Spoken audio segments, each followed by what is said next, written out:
पप्पू यादव कहता है ना नागपुर जाना पड़े ना जनपद, ना एक अन्ना जाना पड़े ना दूसरे अन्य मार्ग।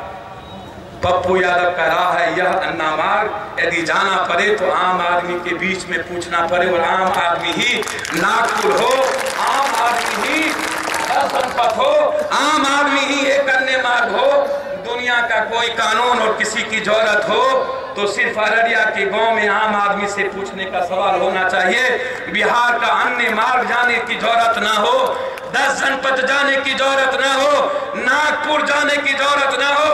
अररिया के उस लोगों के पास हमारा रास्ता खुले जिनके कपड़े महकते हो, जिनको जो मफलिस हो, जो अनपढ़ हो, जो गंवार हो, जो इस दुनिया का सबसे अंतिम व्यक्ति हो, जिसका आंसू पोंछने वाला कोई ना हो, राजनीतिक व्यक्ति जो उसके तक राह खोलता हो, ऐसे लोगों को आज समाज में देखने और लाने की जरूरत है। उनको लाने की जरूरत नहीं है जो नए नए सपने तो दिखाते हैं, होता कुछ नहीं है।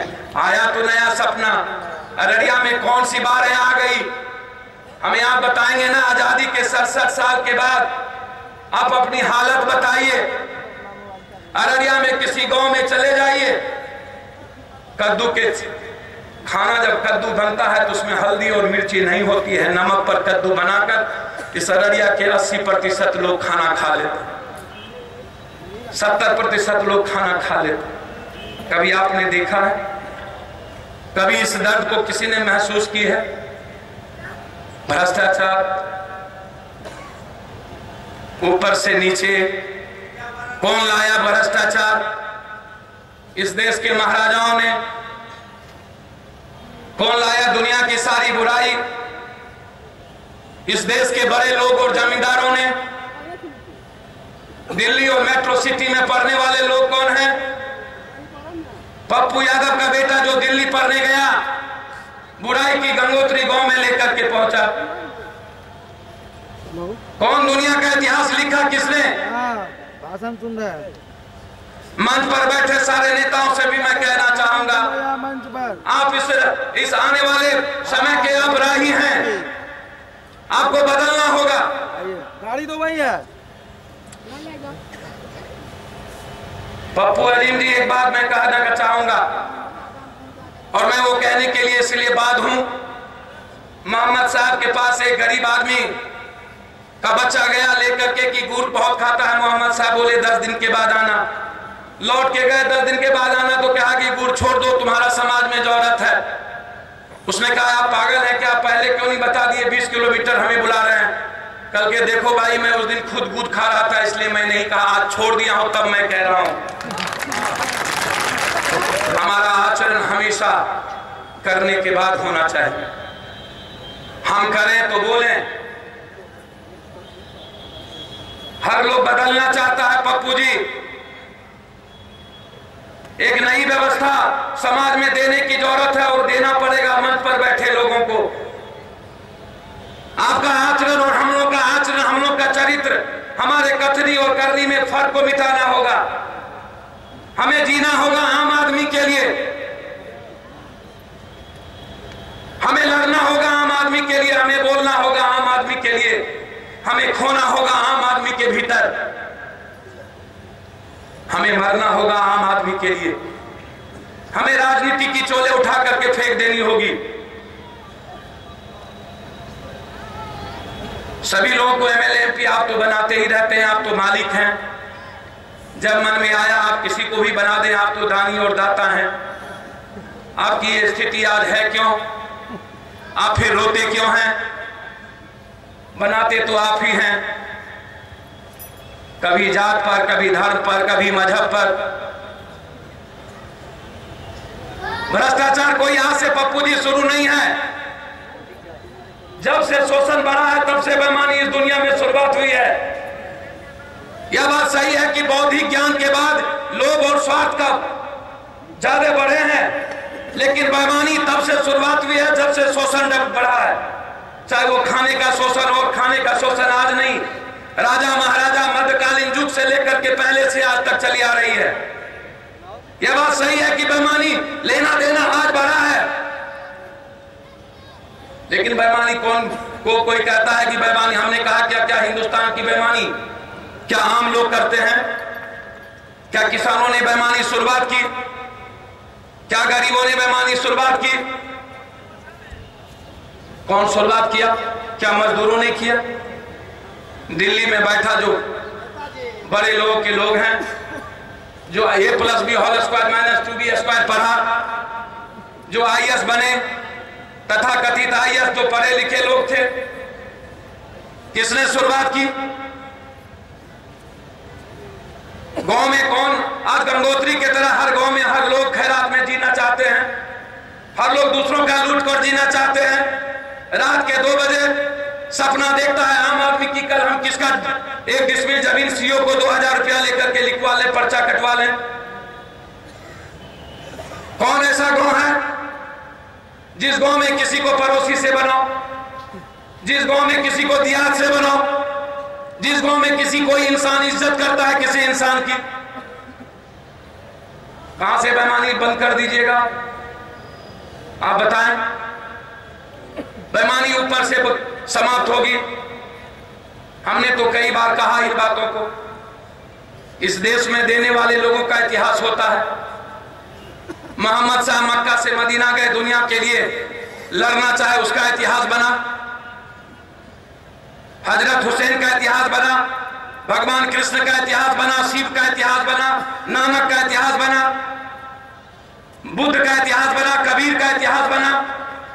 जिसने दिया इतिहास उसी का बना। आप बिना दिए इतिहास बनाना चाहते हैं, अपना पप्पू जी कैसे होगा? हम लोग जब तक लेते रहेंगे तब तक क्या इतिहास बनेगा किसी का? हमें देना सीखना होगा और दूसरों के लिए जीना होगा पप्पू जी, तभी इतिहास बनेगा और तभी आप इतिहास वाले व्यक्ति बनिएगा। जब तक लेना सीखिएगा तब तक कोई बड़ा लोग नहीं हो सकता। हमारे भीतर देने की ताकत होनी चाहिए। इस हिंदुस्तान में एक व्यक्ति का नाम बताइए पप्पू जी, कौन ऐसा व्यक्ति है जो देने की ताकत रखता? बेईमानी नहीं होगी, ब्लॉक में बेईमानी नहीं होगी, कैसे नहीं होगी? कौन रोकेगा बेईमानी? अन्ना हजारे ने भी बहुत बेईमानी को रोकने की कोशिश की। पूरा देश एक हो गया, लोकपाल बिल पास हो गया। कानून कम है क्या भारत में? एक नया कानून बना। जो कानून चलाने वाले लोग होंगे क्या भारत के बाहर से लोग होंगे? क्या भारत में वो अपनी बीवी के पास, अपने बच्चों के पास क्या रात में वो बात नहीं करेगा? क्या घर में वो टीवी नहीं देखेगा? कल सुबह में क्या वो अखबार नहीं पढ़ेंगे हिंदुस्तान के? क्या वो अपने इंसान और अपने परिवार और अपने गांव और अपने जात धर्म से प्रभावित नहीं है? क्या कानून पर बैठने वाले लोग कोई फरिश्ते आ जाएंगे? क्या CBI बदल जाएगी? कानून पर बैठाने वाले लोग क्या बदल गए? क्या राष्ट्रपति हिंदुस्तान के बाहर से लोग आएंगे? कानून तो है चाइना में, दुनिया का सबसे खतरनाक कानून है। विश्व का सबसे बड़ा बेईमानी शूट एंड साइट है चाइना में। 7 दिनों के अंदर फांसी दिया जाता भ्रष्टाचारियों को। आज भी सबसे ज्यादा बेईमानी चाइना में है। कहां चली गई कच का कानून? कानून बनाने से क्या समाधान होगा? अन्ना हजारे जी चल दिए, मैं उनकी सम्मान करता हूं। 76 साल की उम्र में कम से कम एक चिराग जलाने की हिम्मत तो की एक बूढ़े व्यक्ति ने। लेकिन सवाल है, सिगरेट के डिब्बे पर लिखा है स्मोकिंग इंजूरियस टू हेल्थ। कौन पीना छोड़ता है? शराब के बारे में सबको पता है, कौन छोड़ता है? कैसे रुक जाएगा ये कानून? वकील साहब बोले हम भी अन्ना हो गए। हमने कहा गरीब का जब तक घर नहीं बिकता तब तक आप बेल नहीं कराते, आप अन्ना कैसे हो गए वकील साहब? डॉक्टर साहब बोला हम अन्ना हो गए। हमने भैया रात रात पेट चीर करके पति हो जाते हैं, कर हम अन्ना हो गए। बुखार लगा लिख दिए काला जार हो गया। एक टेबलेट में बीमारी खत्म होगा, 7 टेबलेट डॉक्टर साहब आप लिखते हैं। ऊपर एक ही, ऊपर का टेबलेट और नीचे का टेबलेट अलग अलग 2 कंपनी का। आप उठा के देख लीजिएगा, जिसके प्रिस्क्रिप्शन में 5 टेबलेट 2-3 टेबलेट होगा, किसी अलग डॉक्टर से पूछेगा, एक ही टेबलेट 2 कंपनी का 2 जगह डॉक्टर लिखता है। जाइए आप पूछिए, जिसको जरूरत नहीं है लैब में 5 ठो जांच लिख देगा, 3 ठो रिश्तेदार के यहाँ, 2 ठो जिससे माल लेगा उससे। रिश्तेदारों को बेनिफिट, बीवियों को बेनिफिट। डॉक्टर साहब कहते हैं मैं भी अन्ना। हमने कहा बारे बा अन्ना। जेठमलानी जी बोले हम हूं अन्ना। हमने कहा भैया तू अन्ना कैसे? 20 लाख रुपया से 2 करोड़ लेते हो, कहते हो मैं भी अन्ना। आसाराम पर जो लड़की आरोप लगाया, केस किया, उसके बारे में अन्ना जी, जेठमलानी जी 7 करोड़ रुपया लेकर के कह दिए जज साहब को इसको हिस्टीरिया का बीमारी है। बारे जेठमलानी जी, मैंने ट्वीट किया तुरंत, यदि उसको हिस्टीरिया का बीमारी है तो जेठमलानी जी बड़े अदब से कहना चाहेंगे, बड़े घर में जब आपकी बेटी बहन है तो आपकी बेटी को कितना हिस्टीरिया हो सकती है? मैं तो चैलेंज के साथ कह सकता हूं, तुम यदि किसी बेटी को हिस्टीरिया कह सकते हो सिर्फ एक जल्लाद को पैदा करने के लिए। 12 साल 20 साल पहले इन जल्लादों के खिलाफ में लिखा करता था। यही आसाराम, सतसाई, निर्मल, बाबा रहीम, लोग बोलते थे पप्पू यादव पागल हो गया। गालियां दी जाती थी मेरे ट्वीट पर और मेरे ब्लॉग पर। मैं कभी नहीं बख्शा ऐसे लोगों। वकील साहब कहेंगे हमू अन्ना, प्रोफेसर कहता हमू अन्ना। हमने बोली हाँ अन्ना कहना, हाँ पढ़ेबे नहीं करी छी, कहे छी हमू अन्ना। अहाँ के केमिस्ट्री के ऑर्गेनिक एते नहीं, अहाँ कहे छी हमू अन्ना। जे नीक प्रोफेसर छे वो पैसा वाला के पहला सिलेबस दै छिए, दोसर सिलेबस दै छिए, जायज के तेसर दै छिए, आम आदमी के कहे छिए हमू अन्ना। पप्पू यादव के जे भाई व्यापारी करे छे अररिया में, वो कह के हम भी अन्ना, निकल गए सब लोग। हम के लिए दाल और राहर के दाल और चना के दाल में रंग मिला के बेचे छो, कहे छो हमू अन्ना। मसाला में ईटा के चूर बना के बेचे छो, कहे छो हमू अन्ना। खुआ में मैदा बना के दे दे छो, कहे छो हमू अन्ना। सब नौजवान कह के हमू अन्ना। हम कहलिए तू अन्ना कहना, तोहर आइडियल छा आसाराम बापू तोरो अन्ना, तोहर आइडियल छा सतसाई बाबा तू हो अन्ना, तोहर आइडियल छा बाबा रहीम तू हो अन्ना। तू अन्ना कहना भेलो हो भैया बतेबो न। जायद के जहर में तू डूबल छा, कहे छो तू हो अन्ना। इंसान बनलो नहीं, कहे छो तू हो अन्ना।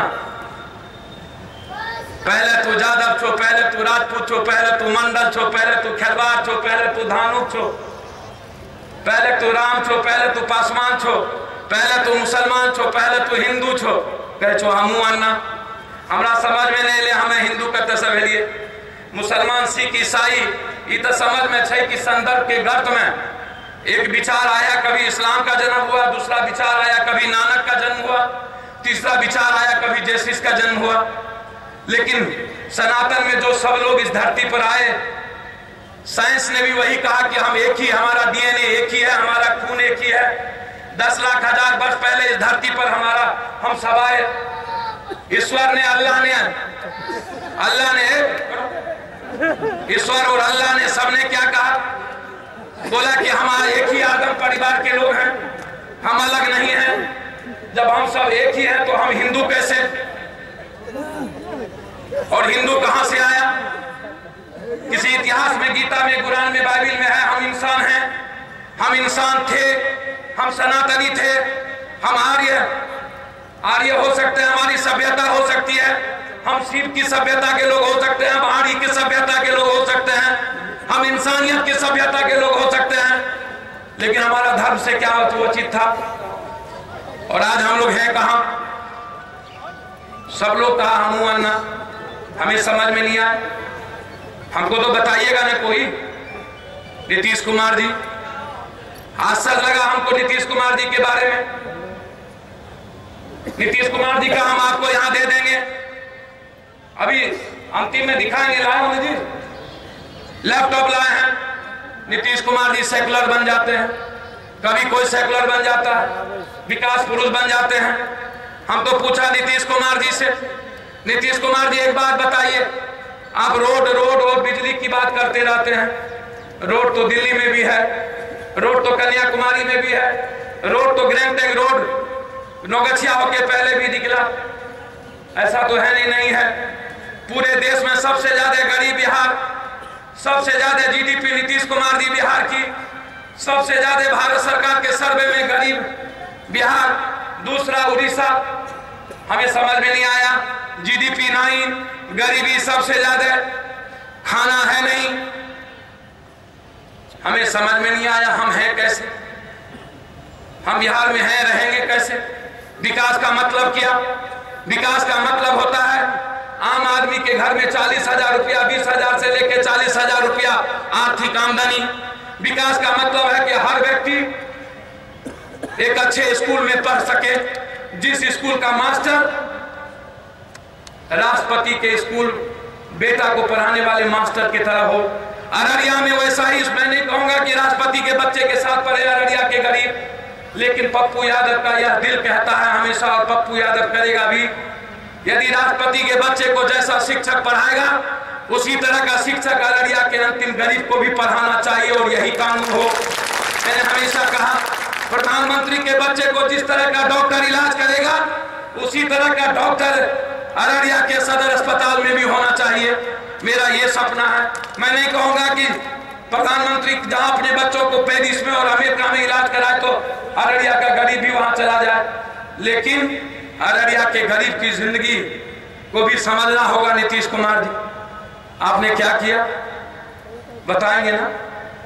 कॉलेज में लैब है तो जनरेटर नहीं, जनरेटर है तो लैब नहीं, लैब और जनरेटर है तो प्रोफेसर नहीं, प्रोफेसर लैब जनरेटर है तो विद्यार्थी नहीं, विद्यार्थी लैब जनरेटर प्रोफेसर चारों है तो प्रोफेसर को पढ़ाने नहीं आता, संख्या नहीं है। क्या पटना के कॉलेज की स्थिति क्या है नीतीश कुमार?